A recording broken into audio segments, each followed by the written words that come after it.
तीर्थ प्रक्रिया प्राणवान बने।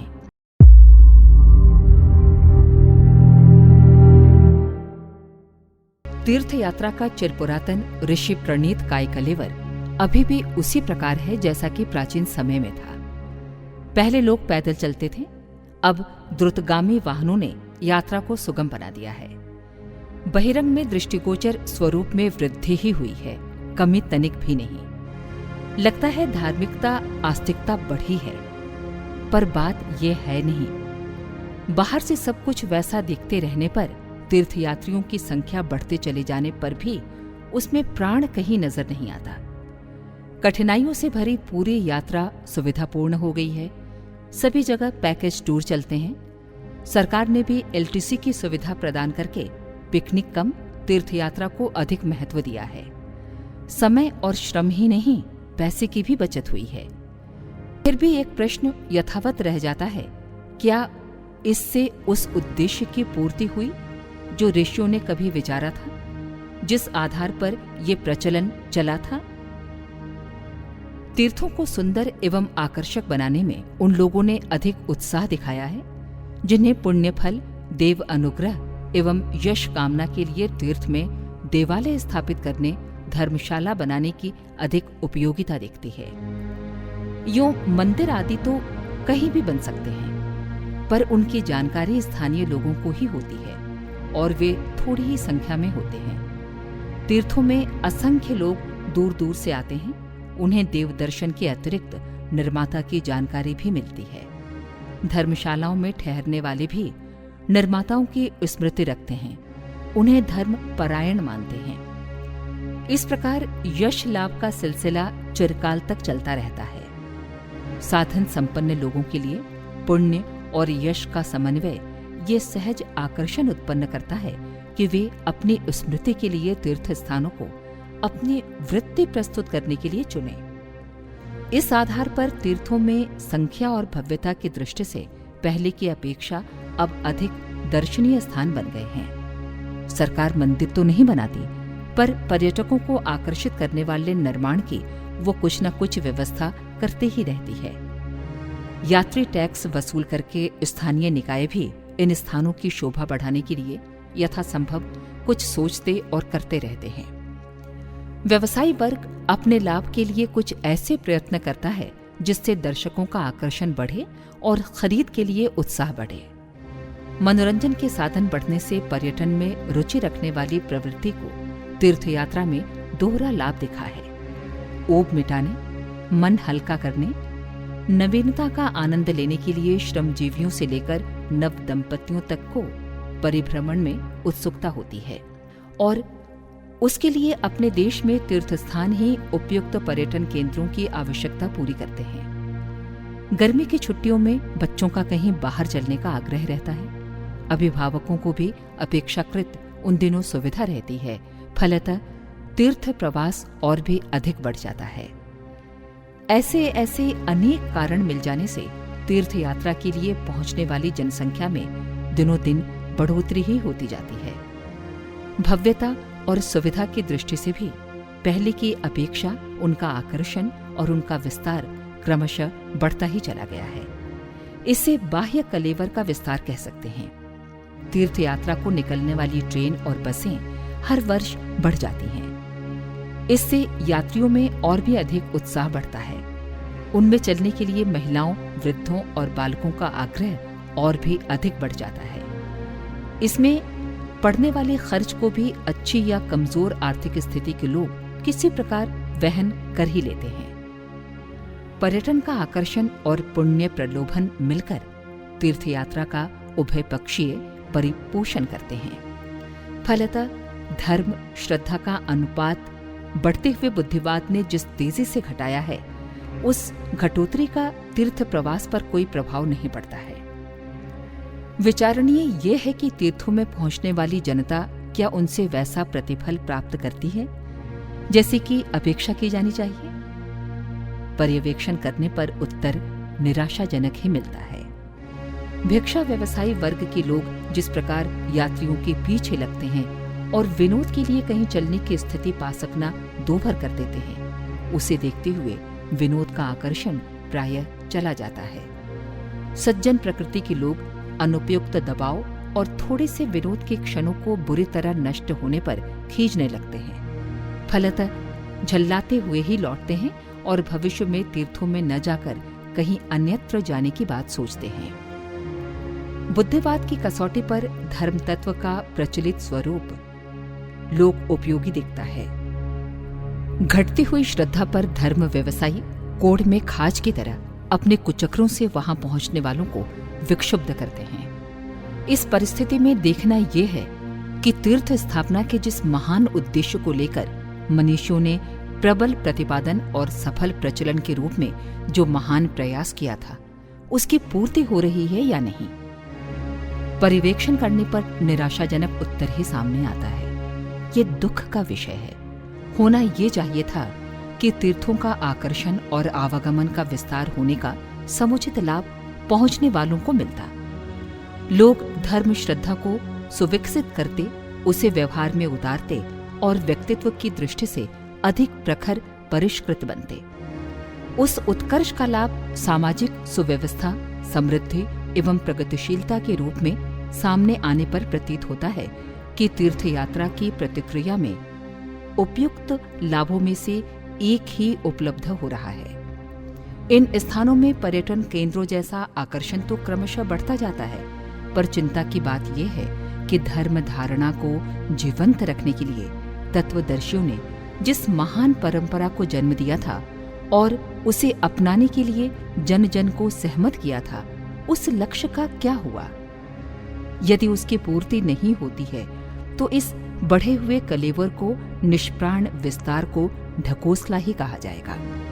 निरुद्देश्य परिभ्रमण को आवारागर्दी कहना ज्यादा उचित होगा। श्रद्धा मानवीय अंतरात्मा का परिपोषण करने वाली कामधेनु है। धर्म कृत्यों द्वारा उसका परिपोषण और अभिवर्धन होना चाहिए। तीर्थों से यही अपेक्षा की गई थी। बहुत समय तक उसकी उत्साहवर्धक पूर्ति भी हुई, पर अब यदि उस प्रकार का वातावरण समाप्त होता जा रहा है तो उसकी प्रतिक्रिया खेदजनक ही होगी। पर्यटन केंद्रों के रूप में यदि तीर्थों का अस्तित्व बन भी गया तो विनोद के अन्यान्य साधनों में ही उसकी गणना भी होने लगेगी। संस्कृति के परिशोधन के लिए जो प्रकाश स्तंभ खड़े किए गए थे, यदि उनका प्रकाश बुझ गया तो फिर उसकी उपयोगिता ही क्या रह जाएगी। समुद्रों में खड़े प्रकाश स्तंभों की ज्योति बुझ जाए तो वे उधर से निकलने वाले जहाजों को बचाने की अपेक्षा उल्टे टकराने और डुबोने वाले संकट बन सकते हैं। तीर्थ सज्जा पर सरकारी गैर सरकारी तत्वों का ध्यान है, किंतु उनके प्राण तत्व को बुझने न देने, मरने न देने पर किसी का ध्यान नहीं है। धर्म के नाम पर जो स्टॉल इन पुनीत स्थानों में लगे हुए हैं, उन पर बिकने वाला माल आत्मिक स्वास्थ्य को बढ़ाने में नहीं, गिराने में ही सहायक हो रहा है। भावुक जनों की धर्म श्रद्धा का शोषण जिन अंधविश्वासों के सहारे होता देखा जाता है, उससे विचारशीलता को पीड़ा होती है। सड़ा हुआ अमृत भी हो तो विष हो जाता है। मृत शरीर फूलता तो तेजी से है, पर उस विस्तार पर किसी को प्रसन्नता नहीं होती। तीर्थों की आत्मा निकल गई और काया फूलने लगी तो उसमें प्रसन्नता की नहीं, व्यथा अनुभव करने जैसी बात है। तीर्थयात्रा को पुण्य लाभ का ही प्रमुख प्रयोजन माना जाता है। प्रत्यक्षतः इसी प्रयोजन के लिए यात्रा उपक्रम के लिए घर से निकला जाता है। ये सर्वथा अपूर्ण ही बना रहना चाहिए कि उस श्रम और व्यय की सार्थकता नहीं हुई जिसकी आशा अपेक्षा की गई थी। उपलब्धि रहित विनियोग से निराशा भी बढ़ती है और खिन्नता भी। प्रयोजन के परिपोषण के लिए लोक अनुदानों में कमी नहीं हुई है। तीर्थयात्रा के माध्यम से धर्म प्रयोजन के लिए जनसाधारण को बहुत कुछ करते हुए देखा जाता है। इससे आशा बंधती है कि धर्म जीवित है, पर दूसरे ही क्षण उस अनुदान का प्रतिफल तलाश किया जाता है तो प्रतीत होता है कि ऊसर भूमि में बीज बोने जैसा विनियोग ही बन पड़ा और उससे निराशाजनक परिणाम ही निकला। देखा जाता है कि तीर्थों के निर्माण में कितनी प्रचुर संपदा लगी हुई है। उसका संचालन व्यय वहन करने में जितनी अधिक धन शक्ति और जनशक्ति लगती है, इसका प्रतिफल व्यक्ति और समाज को सुखद सत्परिणामों के रूप में ही मिलना चाहिए। यदि नहीं मिल रहा हो तो उन छिद्रों को बंद करना चाहिए जिनमें होकर लोक श्रद्धा की कामधेनु का अमृतोपम दूध ऐसे ही पड़ता, बिखरता, नष्ट होता और गंदगी फैलाता रहता है। इस संदर्भ में कुछ अधिक गहराई तक उतरने पर आश्चर्यजनक तथ्य सामने आते हैं। उदाहरण के लिए सोमवती पर्व पर गंगा स्नान जैसी छोटी बात का ही पर्यवेक्षण करके देखा जाए। उत्तरकाशी से लेकर गंगा सागर तक प्रत्येक सोमवती अमावस्या को प्रायः 50 लाख व्यक्ति स्नान करते हैं। इनमें से कुछ स्थानीय एवं समीपवर्ती होते हैं तो कुछ दूरवर्ती। सभी का समय लगता है, सभी को पैसा खर्च करना पड़ता है। श्रम, समय और धन की औसत लगाई जाए तो हर व्यक्ति पीछे ये राशि न्यूनतम 10 रुपया बैठती है। 50 लाख व्यक्तियों के पीछे 10 रुपया प्रति के हिसाब से 5 करोड़ हुआ। वर्ष में 4-5 सोमवती अमावस्या होती है। ये राशि प्रायः 25 करोड़ तक जा पहुंचती है। गंगा के ही तरह अन्य प्रांतों में अनेक पवित्र नदियां हैं। नर्मदा, गोदावरी, कावेरी, सरयू, यमुना आदि प्रमुख 10 नदियों का महत्व और महात्म्य प्रायः गंगा के समतुल्य ही समझा जाता है। सोमवती अमावस्या पर वहां भी उसी श्रद्धा से उन क्षेत्रों के लोग स्नान करने जाते हैं। इन सब पर पहुंचने वाली जनता का व्यय 75 करोड़ माना जा सकता है। इस प्रकार सोमवती संदर्भ में लगने वाली राशि 100 करोड़ के लगभग जा पहुंचती है। ये एक प्रसंग हुआ सोमवती पर्व स्नान का। इसके अतिरिक्त तो तीर्थयात्रा वर्ष भर चलती रहती है। ऋतु प्रतिकूलता के कुछ ही महीने ऐसे जाते हैं जिनमें कुछ शिथिलता आती है। वर्ष भर में हिंदू तीर्थों पर पहुंचने वाले यात्रियों का समय और धन 1000 करोड़ से कम नहीं, अधिक ही मूल्य का होता है। ये जनसंपदा यदि रचनात्मक प्रयोगों में लग सकी होती तो उससे देश की प्रौढ़ शिक्षा जैसी कई समस्याएं हल हो सकती थी। इस राशि से कुटीर उद्योग पनप सकते थे। पवित्र नदियों में गिरने वाले तटवर्ती नगरों के गंदे पानी को खेतों तक पहुंचाने के लिए ये राशि प्रयुक्त हो सकी होती तो उसका चमत्कारी परिणाम उत्पन्न होता। नदियों का जल अस्वच्छ न होने पाता। दूसरी ओर उस खाद मिले पानी से जो सिंचाई होती, उससे खाद्य उत्पादन का परिणाम कहीं अधिक बढ़ जाता। यदि एक वर्ष की तीर्थयात्रा में व्यय होने वाला धन ऐसे रचनात्मक प्रयोजनों में लग सके तो नदियों की पवित्रता, घाटों का नए सिरे से निर्माण, मंदिरों का जीर्णोद्धार, पानी और सड़कों का प्रबंध जैसे कितने ही उपयोगी कार्य सिद्ध हो सकते हैं। तीर्थ प्रयोजनों के लिए जो इमारतें बनी हैं, उनके संचालन के लिए जो स्थायी निधियां जमा हैं, उन सब का यदि रचनात्मक कामों में न सही धर्म प्रयोजनों में ही दूरदर्शिता पूर्वक विनियोग होने लगे तो उसके सत्परिणामों को देखते हुए धर्म श्रद्धा की उपयोगिता स्वीकार करने का नया आधार बन सकता है। धर्म व्यवसायी तीर्थयात्रियों को फुसलाने और उनका धन हरण करने के कुचक्र में जितना समय और जितना मनोयोग लगाते हैं, उसे उलटकर आगंतुकों के अंतःकरणों में धर्म चेतना उत्पन्न करने वाली सदाशयता व्यक्त करने लगें तो उनका गौरव तो बढ़ेगा ही, सम्मान पूर्वक जीविका चलाने में भी कोई कमी न रहेगी। पर प्रवाह जिस दिशा में बह रहा है, उसे देखते हुए इस प्रकार के हृदय परिवर्तन की संभावना कम दिखती है। विचारशील वर्ग के मूर्धन्य व्यक्ति यदि गंभीरता पूर्वक विचार करें तो उन्हें प्रतीत होगा कि धर्म श्रद्धा मनुष्य जीवन की बहुमूल्य थाती है।